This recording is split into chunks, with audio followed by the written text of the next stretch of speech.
to another exciting episode of Pens in Use. This week it is really cold. In fact, it's really cold here in the basement. We're below 0 Fahrenheit. I will show you a real quick video at the end of this to show you just how cold. Meanwhile, I did get some mail from a viewer this week. Apparently I have a fan. This is Milo. So, hello Milo. So let's take a look at the pens.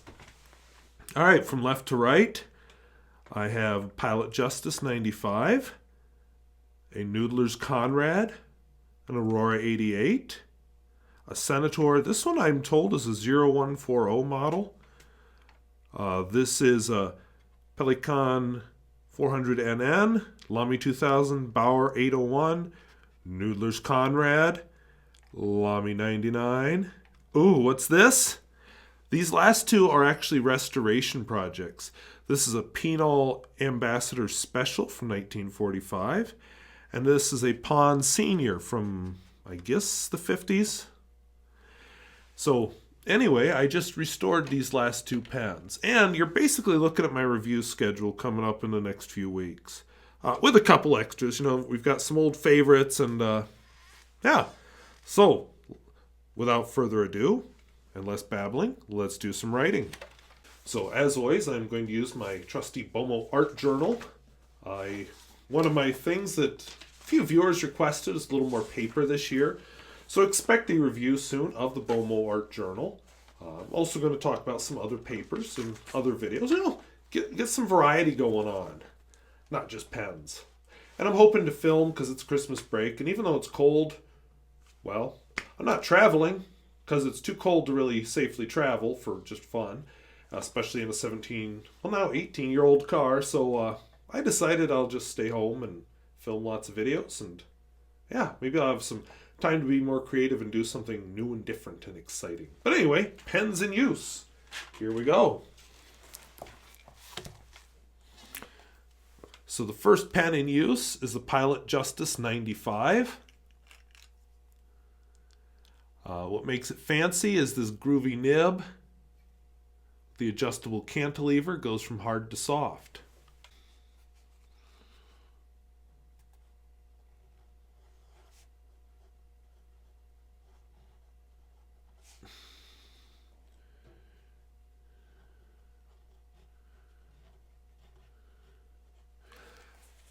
Definitely taking advantage of some of the properties of this pen here.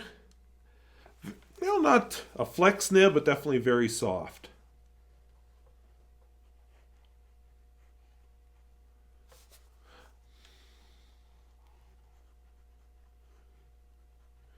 One thing I'm going to be doing during this break is I am going to readjust my writing angle slightly and see if I can get a better angle for writing. This is a Polish ink. It's KWZ, Iron Gall, Violet, number 2. That's one of those inks that gets darker over time. You can actually probably see that happening. So I'm going to keep this pen here, and I'm going to zoom out Zoom out just a little bit. There. I'm going to keep this pen nearby because I want to come back to it and show you how dark that ink got. This next pen is a Noodler's Konrad. This is almost empty, filled with Blue Ocean.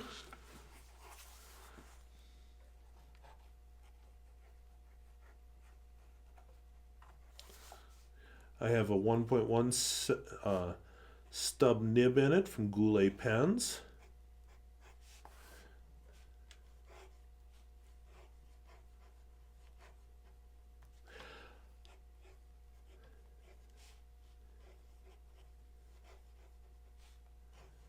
The thing I don't like with this ink is the sparkles.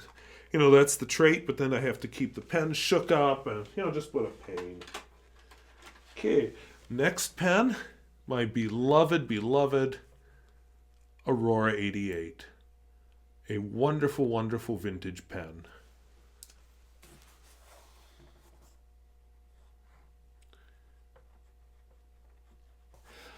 I forgot what ink I put in it, but I could smell that distinctive sailor smell.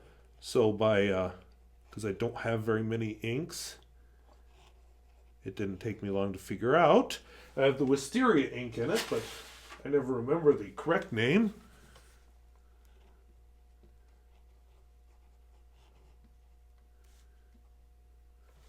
Is that capital M? Yep.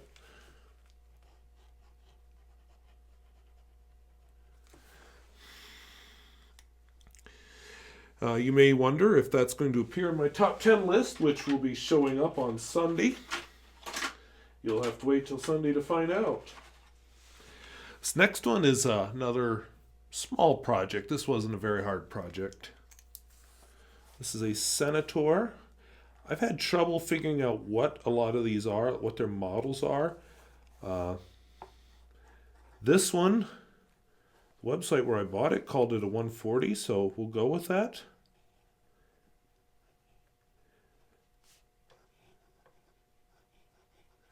As you can see, quite the flexible nib on this pen.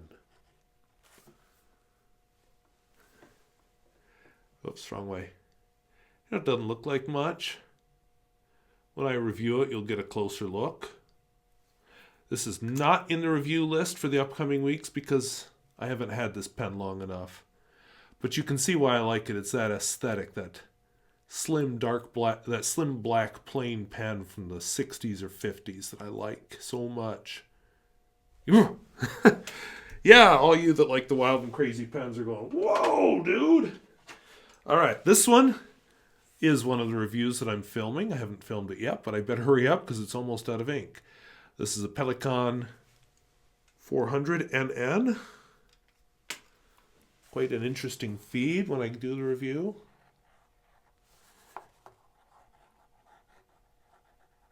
By the way, I don't know if you noticed, but there's a new special edition M800 out that I found very attractive. I'm actually almost tempted. I said almost. Oops, this is an extra fine. I learned that. I guess I have a year to think about it or talk myself out of it.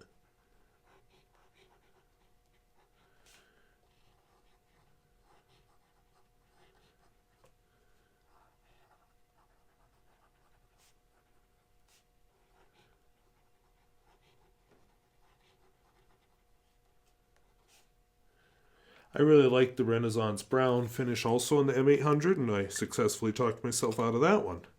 I do have coming up soon a very special pen that you won't see. You were supposed to see this week, but I put an ink in it that it just didn't like, so you'll have to wait. I'm going to film the video with a good ink in it. By the way, now that it's dry, you can see the sparkles on this Herbin Blue Ocean ink.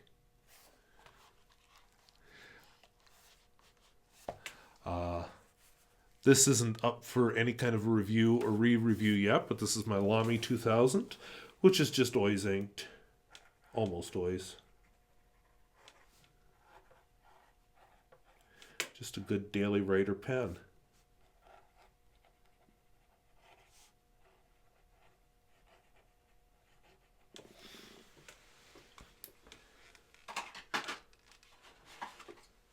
This one I'll be reviewing. This kind of looks like a Parker Vector, doesn't it? I'll tell you, when I review it, one of my remarks is going to be it's got some improvements on the Vector. The color is very subtle. I think it's meant to look kind of like Maquille.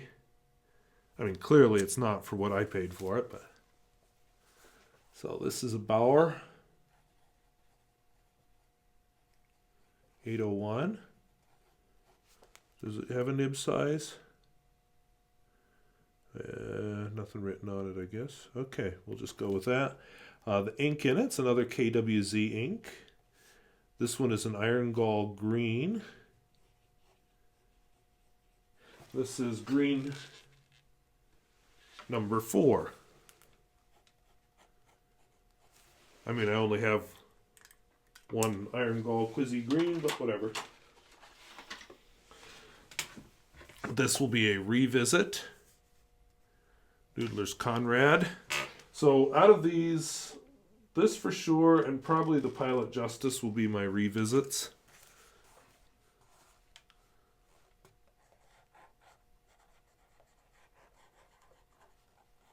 It railroaded. Did you see that?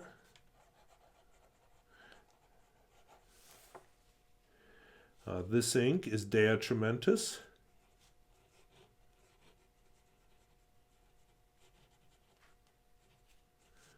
Blackberry.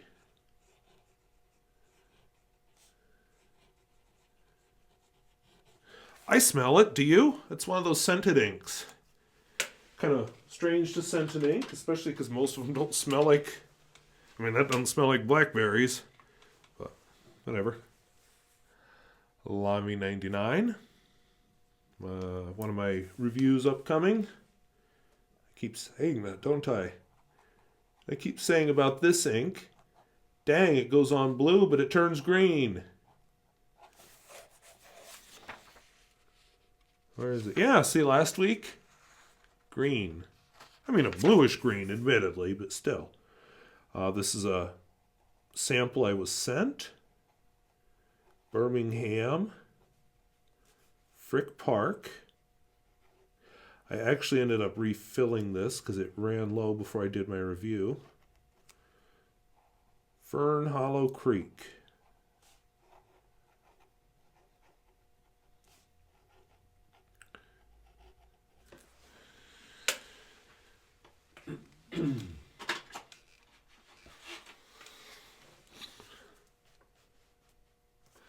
This is one of my restoration projects. This is a Danish pen, and it's one of that aesthetic I like, the slim black pens. This is a Penol brand pen. It's actually Pentel Ambassador Special.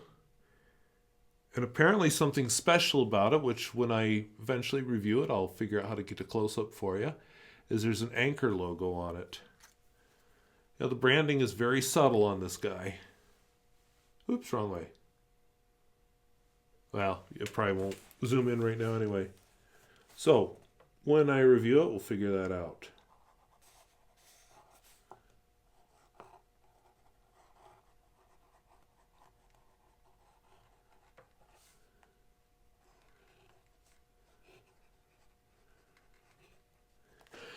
The ink in it is Kyo-iro. Oh, some complicated name. Higashiyama Moonlight.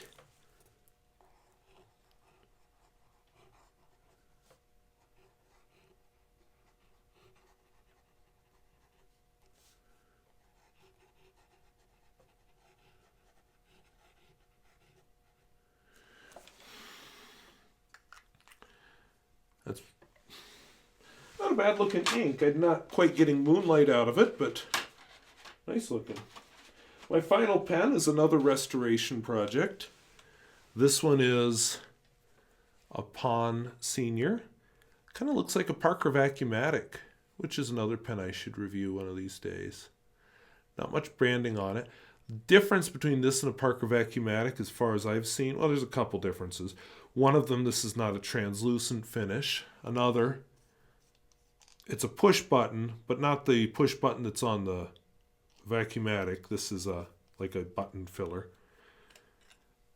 And my Vacuumatic has a very stiff nib. This one does not.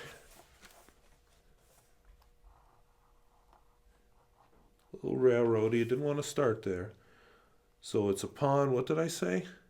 Oh, Pon Senior.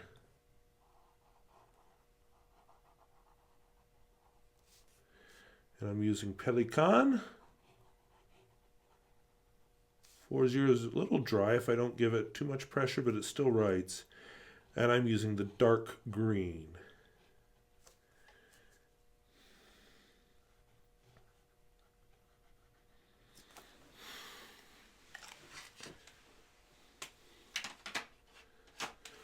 So those are my pens in use.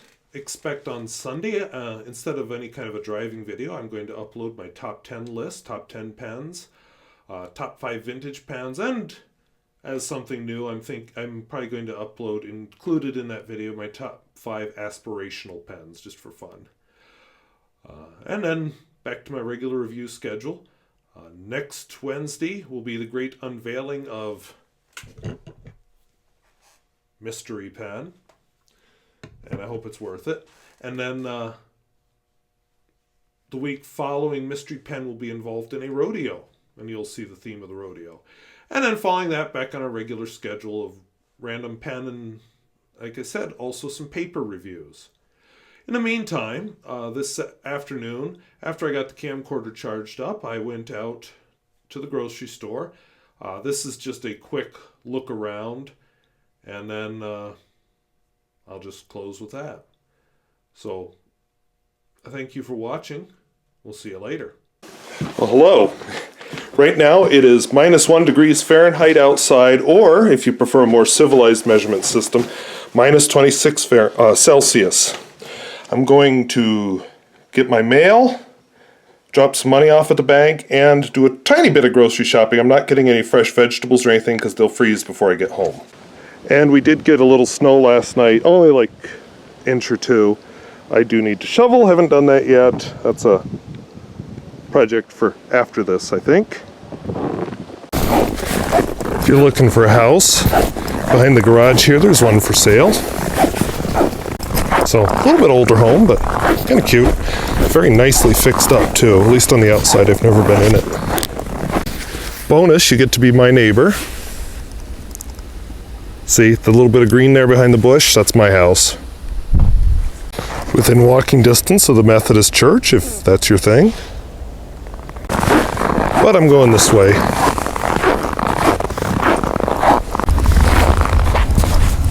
So I'm headed to the bank first to make a deposit.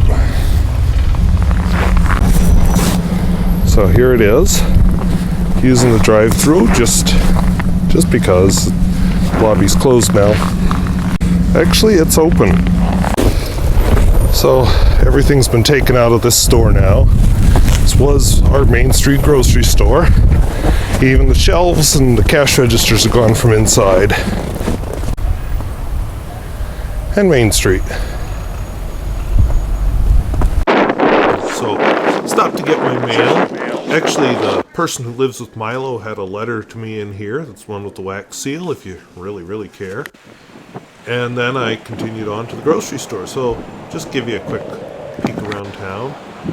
That is the Windmill storefront, which is interesting. Service center. Used to be a Chevy garage, but the owner shut it down. This is used to be a clothing store. It's out of business. Bar, out of business. Theater, still in business, but going through some issues right now. And then looked up Main Street. Ford Garage, that's pretty big, and beside it the paper. Kind of an old-fashioned sort of garage. That's cool. Bank, actually my home loan is from here. And it's a neat old building, 1908. Hibachi House, that's our Chinese restaurant. Lasting Visions is a coffee shop / flower shop. Ricochet right beside it actually used to be part of the hardware store. The white building beside that was also the hardware store, but it's no longer a hardware store. I get my hair cut in part of it. This is Urban Obsession. Used to be a clothing store. This is the women's side. This has been reopened as a women's clothing store. Not men's. So, yeah, no good to me. Dale's Clothing, still closed. That's the men's side. And then beyond that is the drugstore. Yeah. And it was cold. I think I may have mentioned that already, that, yeah, cold. And then I continued on to the surviving grocery store. I was going to film a little bit more inside, but as you'll see here, I discovered a small problem. When you're out in this kind of weather, the camera gets cold and the lens gets covered with condensation, so I was just like, yeah, not bothering. Alright, so I'm back. I had to put up the face mask on the way home because it was just too cold. At least I didn't go into the bank like this, right? Alright, so you got to see a little bit of middle of nowhere, and hope you got something out of that. So I thank you for watching. We'll see you later. Bye-bye.